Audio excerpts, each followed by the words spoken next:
সেটা মানতে হবে।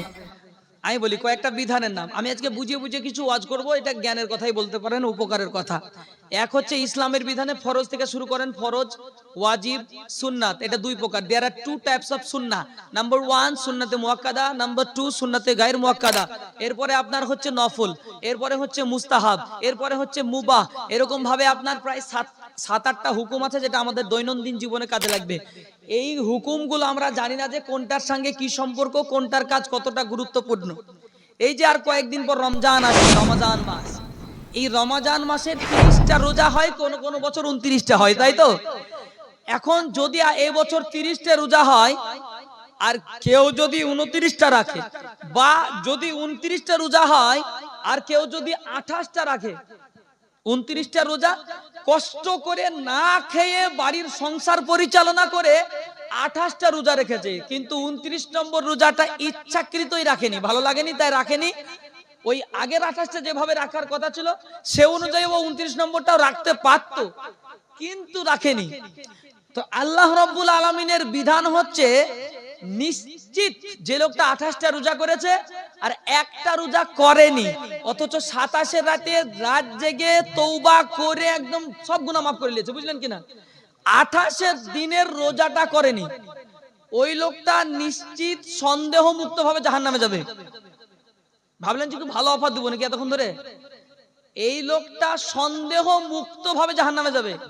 আল্লাহ যদি কাউকে ছেড়ে দেয় ভিন্ন কথা, আল্লাহ যদি কাউকে মাফ করে দেয় আলাদা কথা, কিন্তু কোরআন হাদিসের বিধান হচ্ছে কেউ যদি 29টা রোজার জায়গায় 28টাও রাখে আর একটা তার শারীরিক অবস্থা খারাপ ছাড়াই ছেড়ে দিয়েছে, এমনি ছেড়ে দিয়েছে, নিশ্চিত লোকটা জাহান্নামে যাবে।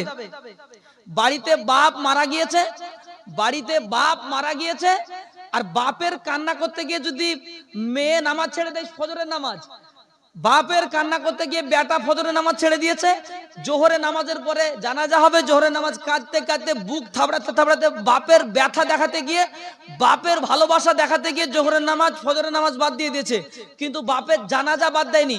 বাপের জানাজা পড়ার জন্য দুটো নেকি পাবে, এক হচ্ছে জানাজা পড়ার 1 কেরাত, অর্থাৎ হচ্ছে একটা উহুদ পাহাড়ের নেকি। নাম্বার 2 বাপের জানাজার মাটি দেওয়ার জন্য আর 1 কেরাত, আর 1 উহুদ পাহাড়ের নেকি, অর্থাৎ 2 উহুদ পাহাড়ের নেকি পাবে। ফজরের নামাজ না পড়েও, জোহরের নামাজ না পড়েও 2 উহুদ পাহাড়ের নেকি তার আমল নামায় লেখা থাকবে, আমল নামায় নেকি ঢুকে যাবে, কিন্তু নিশ্চিত সন্দেহ মুক্ত লোকটা জাহান্নামে যাবে। একবার পরিষ্কার করে বলছি আমি কয়েকটা কথা, নাহলে বুঝতে পারবেন না আপনার। কেন বলেন তো জাহান্নামে যাবে লোকটা?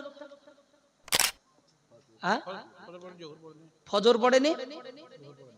তাহলে যারা জানাজার দিনে, এই কাজীসার মানুষ যারা জানাজার দিনে ওই চায়ের দোকানের মাচানে বসে থাকেন, কখন মসজিদের লোকগুলা বেরোবে, আমরা না, কখন এই মসজিদের মুসল্লিগুলো বেরোবে আর আমরা চায়ের দোকানের মাচান থেকে উঠে ওই অমুকের বাড়ির গেটের মুখ থেকে উঠে অমনি ওই পিছনের মুসল্লিদের পিছন পিছন ধরে, ওদের পিছন পিছন ধরে কবরস্থান পর্যন্ত যাব, জানাজা পড়বো, মাটি দিব, দিয়ে চলে আসবো। তারা তো মোটামুটি নিশ্চিত একবার হাসতে হাসতে শুটকোট পরে জান্নাতে যাবে না গো? হ্যাঁ, যেতে পারবে না? তোমাকে একবার তো টাই পরে তোমাকে তো প্রফেসর করে জান্নাতে পাঠাবে, তুমি দেখো ভালো করে, বুঝতে পারছো না এখন? মরনে কে বাদ সমঝ মে আয়েগা, আবি কুছ নেহি সমঝ মে আয়েগা। সব বুঝতে পারবেন আপনি, সব পরিষ্কার হয়ে যাবে। আচ্ছা বলেন তো, মানুষের জীবনে জানাজা তো একবারই হয় নাকি? মরে গেলে তো একবারই হয় না? মাঝে মাঝে শখ করে খাটে শুয়েছেন? কোনোদিন শুয়েছেন? মাঝে মাঝে জানাজা পড়ার লেগে বলেছেন কাউকে?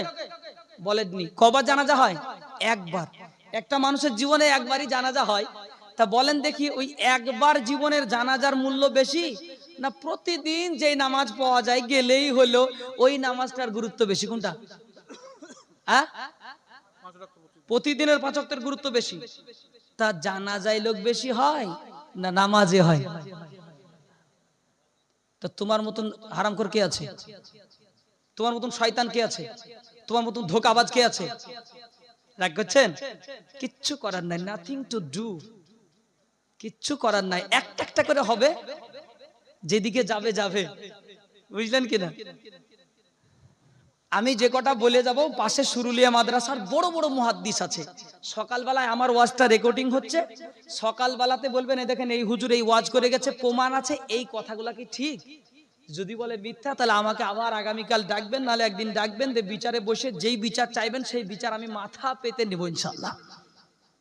আর যদি আমার বিচার না হয় তাহলে আপনাদের বিচার কিন্তু হাসরে হবে, বুঝতে পারছেন না?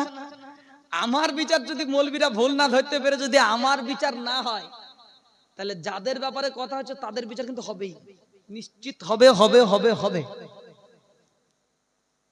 কারণ আমি ভুল বলিনি তাই আমার বিচার হবে না, আপনি ভুল পথে চলছেন আপনার বিচার হবে। কেমন করে ঘুমাও মুমিন, কেমন করে ঘুমাও মুমিন, ফজর করে কাজা, এমনও তো হতে পারে জোহরে জানাজা। হতে পারে না, পারে না? কেমন করে ঘুমাও মুমিন, ফজর করে কাজা, এমনও তো হতে পারে জোহরে জানাজা, এমনও তো হতে পারে আসরে জানাজা। মুসলিম হয় না জন্ম নিলে মুসলমানের ঘরে, মুসলিম কাফের পার্থক্য হয় নামাজের ভিতরে। মুসলিম হয় না জন্ম নিলে মুসলমানের ঘরে, মুসলিম কাফের পার্থক্য হয় নামাজের ভিতরে। কেমন করে ঘুমাও মুমিন, ফজর করে কাজা, এমনও তো হতে পারে জোহরে জানাজা। নামাজ পড়বো বলি ইনশাআল্লাহ, ইনশাআল্লাহ। ইনশাআল্লাহ বললে মানে আল্লাহর সাথে কথা দেওয়া হয়ে গেল নাকি গো? না, তাও হয়নি কথা দেওয়া। ভুল জানেন আপনারা, ইনশাআল্লাহ বললে আল্লাহর সাথে কথা দেওয়া এটা ভুল। ইনশাআল্লাহ মানে বুঝেন? ইনশাআল্লাহ, ইফ আল্লাহ সুবহানাহু ওয়া তাআলা ওয়ান্টস, যদি আল্লাহ চায়। ইন মানে যদি, শাহ মানে চাই, আল্লাহ মানে আল্লাহ। ইনশাআল্লাহ যদি আল্লাহ চায়, এটা হচ্ছে শর্তমূলক বাক্য। আল্লাহর সাথে শর্ত দেয়া থাকলো, আল্লাহ তুমি যদি চাও তাহলে যেতে পারবো, আর না চাইলে কালকে সকালবেলায় টেবিলে গিয়ে 7 8 9 6, বুঝতে পারলেন না? টেবিলে 7 8 9 6। একটা লোক কি নিজের ভাগ্য পরীক্ষা করছে গো। ইমানের দাম আছে, ইমান মুসলমান শুনেছে যে ইমানের একটা ইমানের একটা অংশ হচ্ছে ওই ভাগ্য পরীক্ষা, ভাগ্যের প্রতি বিশ্বাস করা।